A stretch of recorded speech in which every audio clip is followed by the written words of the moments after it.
Hello and welcome to the Read to Know podcast, where the goal is to actually remember what you read so then you can better apply it to your life. On this podcast, we go through a book one chapter at a time, and then we actually practice remembering what we've read. So if you want to follow along, we're currently working our way through Bob Goff's book, Dream Big.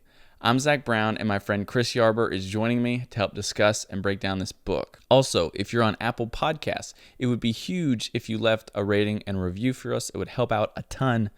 If you're not on Apple Podcasts, no worries. Just send this to a friend who might be interested. Anyway, thanks again for listening and enjoy the conversation.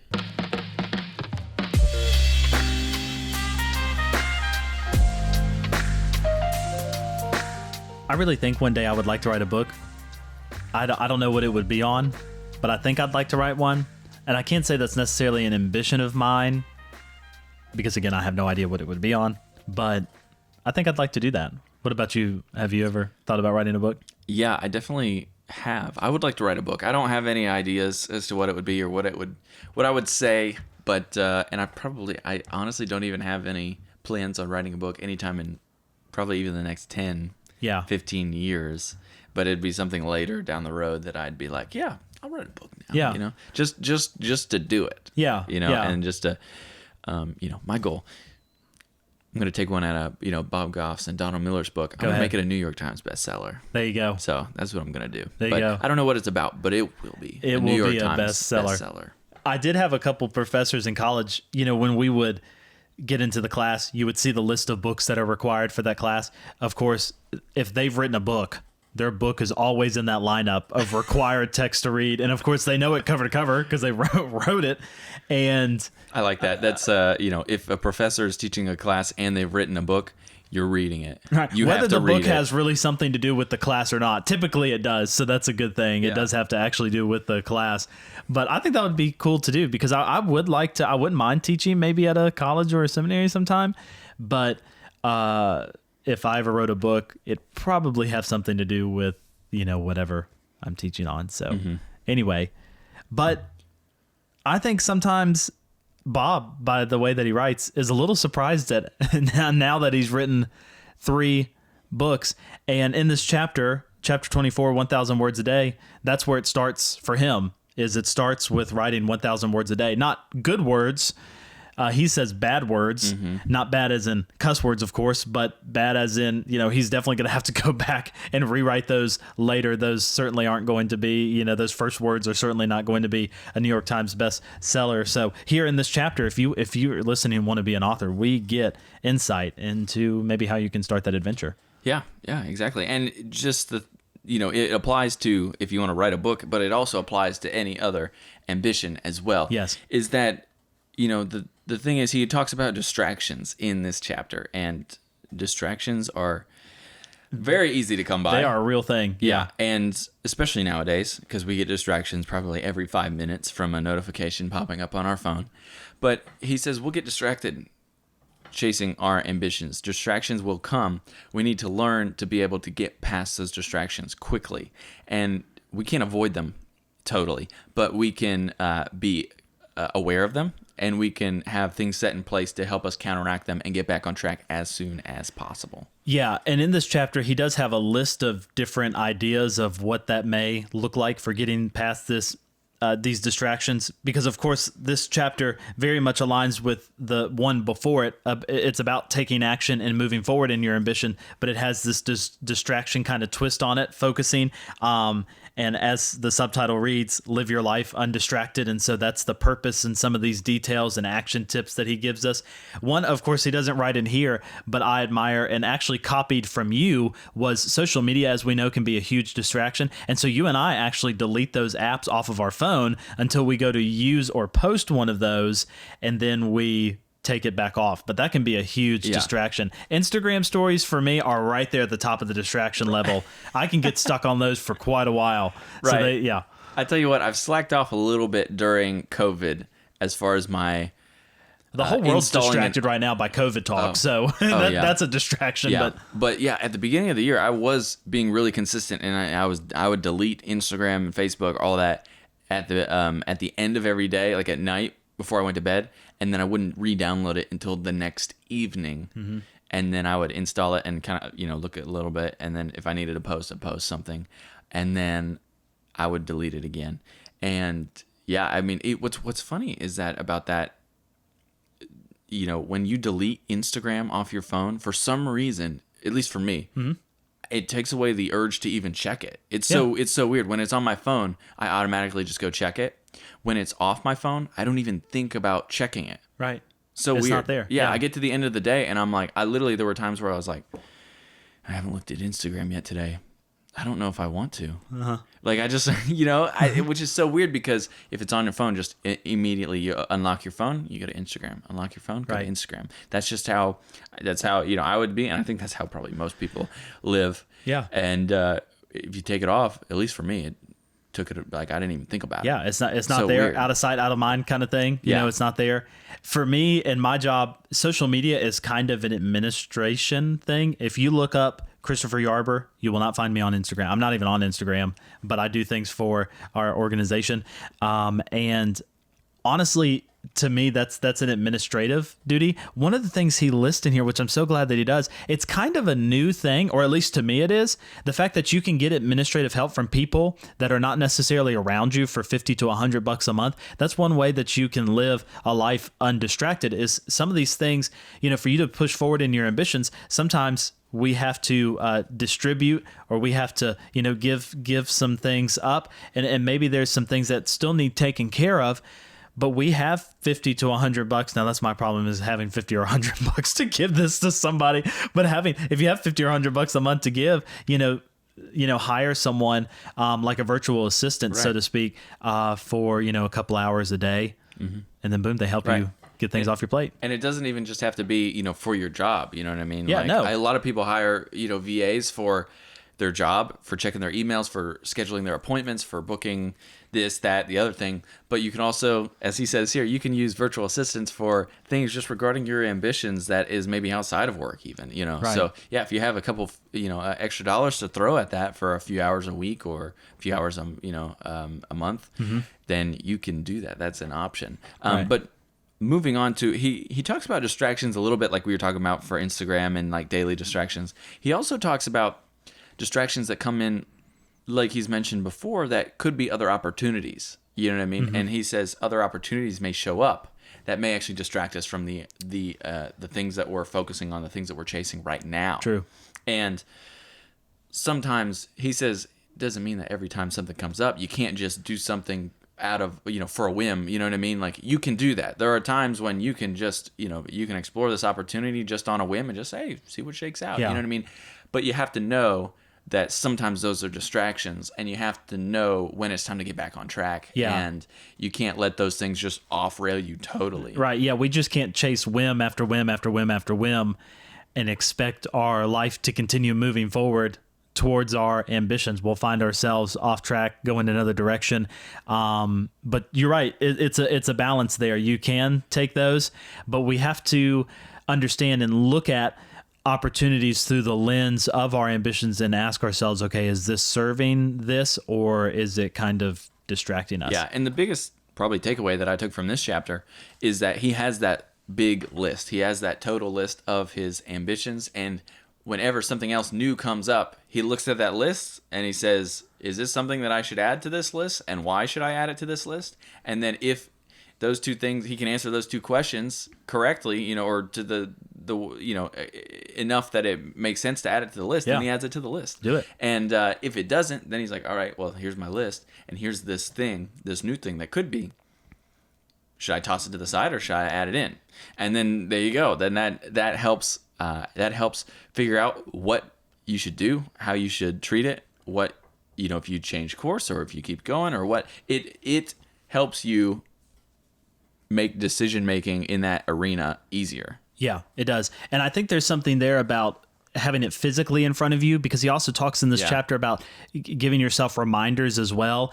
And so when we physically have it in front of us, both that list, that's easy. When if it's in an office space or at your home somewhere where you're consistently looking at the same, maybe 4 walls, if you're in the same office every single day, having that there so you can look at it, it's physically in front of you. I think that helps versus just, trying to remember those things, because of course I think we will have an easier time remembering what our ambitions are or what they may not be, but I think it's a little easier to answer those two questions, and then also to remind us of things so that we don't grow distracted if they're right there. He says in this chapter, put it as your screenshot on your phone, have it on the cover of your phone, write it on your hand, get someone to drive a plane outside your neighborhood and put it in the clouds for you, something like that, just somewhere big where you're going to see it and not miss it. Yeah, he has a full list of things that he would suggest, things to not, so we don't get distracted. Let's go ahead and open up the book and take a look at that full list of suggestions that he has. Yes. He says you need to figure out, all this does is filter the inputs of your life. You know, that's what he says. You have to filter the inputs of your life to make sure you don't get off track. And that doesn't mean you shouldn't follow a whim or take a meeting if you don't know exactly what it's for. Mm-hmm. But just give yourself a heads up that that's a potentially, something that would stray you, would pull you off course. Exactly. And so the first thing is make a list of your ambitions. Easy Which he has enough. a whole chapter dedicated to that. He says, I have a foam core board in his office that is divided into 16 squares holding each of his ambitions. I like the physicality of that. You know what I mean? It's like, it's a foam core board, and he just separates each of those boxes. So he has a box on the wall that he sticks his ambitions in. Mm-hmm. And he's got 16 of them. Right. And so if he wants to limit himself, he's like, all right, I can only have 16 things here at a time. So if he wants to add something, what am I going to take away? Exactly. You know what I mean? Instead of ending up with a list. He says you could have 100. What did he?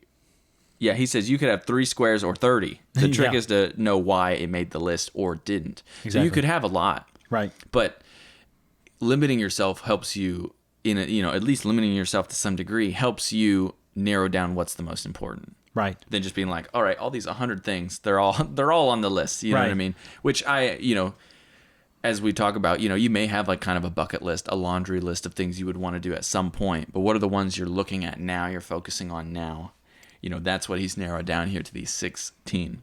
Yeah, and there's a way in here, and I think these ideas that he has here are in the order they're in on purpose. I think because, especially with these first two, you make a list of your ambitions, and the way that you keep that list from not growing beyond your own capacity is that you make, in the second step, he says, make a date with yourself. And if we do that continuously, he says that what this looks like is setting aside and then protected, dedicating time to spend with your ambitions is a great way to make a lot of progress towards them. And so as we spend time with those individual ambitions, we take time apart from everything else to set aside and to work on those. I think we'll find out very quickly how much we can or cannot handle. And then in that way, we can pick and choose, okay, maybe I need to start doing this a little bit more or quit this to move around and make room on that board. So first you do make that list, but I think you also have to make kind of a date with yourself in order to move forward through some of these ambitions. I think that brings a lot of clarity to that quote unquote board, whether it's literal or still in your mind. But we would say get it out on paper or do something with it. Yeah. Setting aside and then protecting dedicated time to spend with your ambitions is a great way to make a lot of progress toward them. Yeah. And if you put it on your calendar, that way people say, hey, can you, someone comes up and asks, hey, can you hang out this time? And if you have that on there, if you have that blocked off, that's something that one of my favorite leaders is Carey Nieuwhof. That's something that he has said a lot about in some of his leadership courses is blocking off time, even for yourself or for your family and for your friends. And that way, if someone comes up to you with a concern or an opportunity and it's set as a specific time, even if it is a date with yourself, you can say, no, I'm sorry, I have a previous engagement. Right. So yeah, you have a commitment that you've made, right? Even if it's to yourself, you've made it, and you can stick to it, and it's okay to say no. Yeah.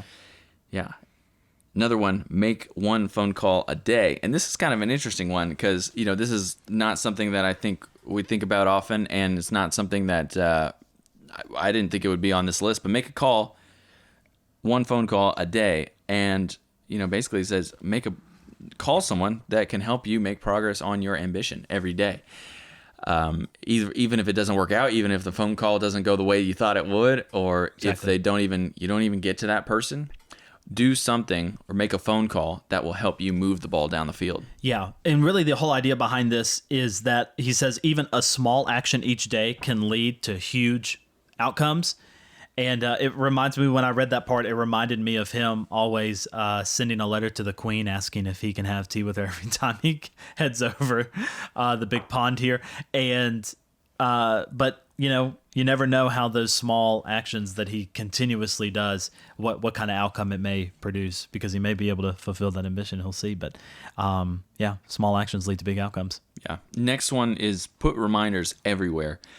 Whenever I'm chasing an ambition, he says, I put reminders about it everywhere. Surprise yourself with daily triggers to keep your eyes on the prize, whatever that looks like. Whether it's a screensaver on your phone, whether it's a poster on your wall, a sticky note on your car, anything like that can help you remind yourself of what you're doing and what you're working towards. Yeah, and this is key to not becoming distracted, because what these reminders allow us to do is it continuously, physically, and literally keeps our eyes on the prize. It keeps us focused. So all of these things boil down to keeping the end result that we want in our view, in our sights, so that way we don't diverge from them. Yep.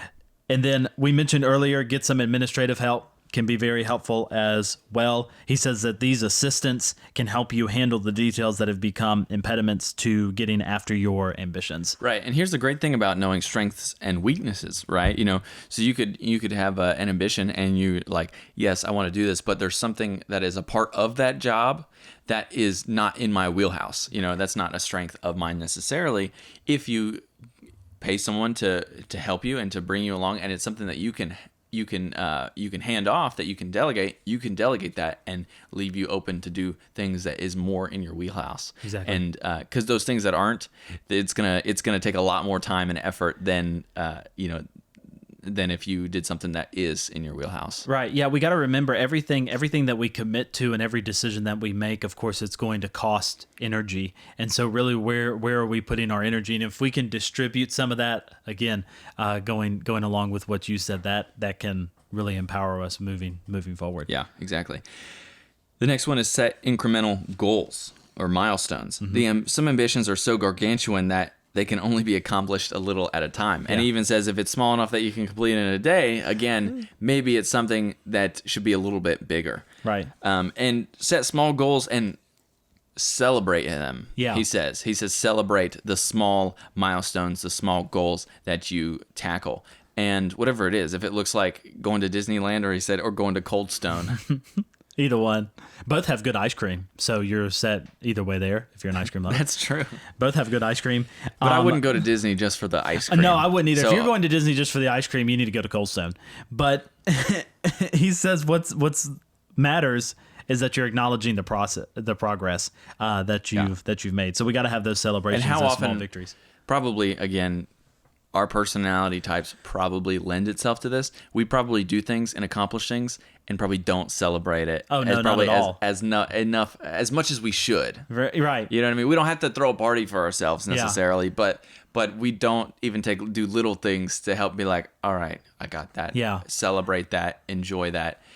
Bask in the, kind of the enjoyment, the appreciation of the hard work put in. Mm-hmm. Before moving on. We probably don't tend to do that at all. Well, my problem is I'm thinking of the next task in the middle of the one I'm currently working on. Exactly. And so I do an awful job at that. It's hard for me even now as I'm thinking about it. Gosh, how many times have I really taken the time, other than maybe napping after I speak somewhere, or preach here at church. Other than that, that may be a small reward. But other than that, it's hard for me to think of times I've acknowledged progress. Right. Yeah. And it's hard for people like us because we're so focused on the next thing. We're so focused on, this isn't good enough. I got to do bigger, better. I got to keep going. That's really not that big. I got to keep, but just appreciating the small things, appreciating the small steps forward can be so beneficial because it helps, again, I think it just helps keep morale up even, you know what I mean? Like you still, it's refreshing because you can acknowledge, I have made progress. Mm-hmm. You know what I mean? I'm not just standing still. Right. You know what I mean? I have made progress and I'm celebrating that progress, even though I'm not where I would like to be at some point. Exactly. But celebrating each step helps with, I guess, not getting discouraged because you feel like you're not making progress. Even though you are, you're just not acknowledging the progress. Right. But you're still making progress. And I think this is more important the deeper and deeper and deeper and the longer and longer you work in things. You know, what this conversation is reminding me of is a retirement party I went to maybe a year ago now, where someone here has worked where they've worked for like 30 years. And it was this big retirement party. And this guy got the company car that he had been driving for several years. You know, they gave him a bonus check and just all of these nice things, named a building after him that he had built since he had been part of this organization. And so then typically that's when, you know, we take time to acknowledge, but do we take time to acknowledge accomplishments along the way? Because oftentimes that's what's going to keep us going for those 30 to 40 years. Right. Maybe as we move in that ambition, if it were to take that long. Yeah, it keeps you motivated, keeps you full of energy and excited for continuing along that path, for sure. Definitely an important one. Yes. The next one, the last one here, is write 1,000 words a day. And this is when he brings that book analogy into the picture. Yep. You know, he says, moving toward your ambitions, making a series of imperfect attempts. That's the key here, you know. And again, it doesn't have to be good, doesn't have to be great, but making those steps daily forward, making those steps consistently, continually. That's what brings progress. It doesn't have to be the greatest step forward, but as long as it's a step forward is what counts. Yeah, and not everyone's ambition, of course, is going to be to write a book. But he says, if nothing else, write down your own thoughts. Writing down those thoughts will help clarify your ideas. And what this is going to do is he says that this will help you stay awake in your life as you make progress towards your ambitions. Whatever shiny thing is catching your sideways glance, move it out of sight. And so as we write these ideas down, as we write something down, whether that is emailing yourself like Bob does, 50 to 100 times a day, whatever, you're getting those ideas out, because more than likely we're going to forget those ideas 20 minutes from now. We're not going to really remember them. So whether that's sending yourself an email or getting hooked up on some kind of, project management or something like that, or getting your virtual assistant to write it down, whatever it may be, we get those out there, and that helps us. I love how he says helps us stay awake in life as you move towards your ambitions. Yep. All these are to help you stay more engaged to the things that you've set your mind to chase and go after. How terrible would it be if you took the time, you figured out what you wanted to do, and you're working towards it, and you get distracted and you don't end up making it past the finish line because you get distracted along the way. Exactly. That's what he's trying to guard against here. And he ends the chapter saying it's normal to get distracted. It's okay. But the thing is, don't let that be your resting position. Exactly. Don't be stuck in distraction. Right. Yeah. Because I think this distractions can slow us down oftentimes even more, I would say, than failure, depending on how you bounce back from that failure, as we spoke of in yesterday's podcast and in the last chapter. That distractions, because oftentimes distractions take these little increments of time each and every single day, but of course those little increments grow to be quite big. So sometimes that can set us at a pace that's even slower if something we're blocking our way, such as failure or something like that, depending on how we bounce back from that. Right. Yeah, distraction is really not moving at all. I'm sorry. Failure is really not moving at all. Fear of failure. Yes. Distraction can be like burning the rubber off the tires. You or know almost what I mean? moving back in a sense. Yeah. Depending on what that distraction may be, if it's leading us away from our ambitions, if it doesn't fit on that board, so to speak, then it's really moving back. It's not stopping us in place. It's really moving us back. So yeah, that's good. Yep. And it can wear you down. Yes. Yeah, there you go. That's the end of part 5. That's part 5. We are into part 6 now, starting tomorrow. Part 6, expect setbacks. So again, that was almost kind of a crossover chapter into this next section, is from what it sounds like. But we are only a few more days left in this book. We are. Chapter 25 is tomorrow. Yeah. Out of 29 chapters. Yeah. So we're almost there. This has gone by fast. I'm glad we didn't do one a week. That would have been 29 weeks out of a 52-week year. Right. Would have taken most of the year. Would have taken most of the year. So thankful to do this every single day and for it to take less than a month. But yeah, here we are. Chapter 25 tomorrow out of 29. So coming to an end. Yeah. And again, if anyone has any thoughts on this chapter, or any decisions that they've made from this chapter, any actions that they've taken, distractions that they've come with, that whatever they want to talk about, you can reach out to us and continue the conversation with us at readtoknowpod on all social platforms, or you can email us, readtoknowpod@gmail.com. We'd love to hear from you. Get your thoughts on this chapter or this book. Yeah. And you can also leave a rating and a review on Apple Podcast. And if you send a screenshot to us or copy and paste that and send it to our email address, then we would love to read that and maybe even share it on an episode sometime. So we appreciate you sharing this, and that way other people can hear it. Yeah, we'd love to hear from you. Thanks for listening. We'll see you tomorrow for chapter 25. Chapter 25. I had to look because I would have missed it. Oh, yeah. Chapter No, that's 25. Okay.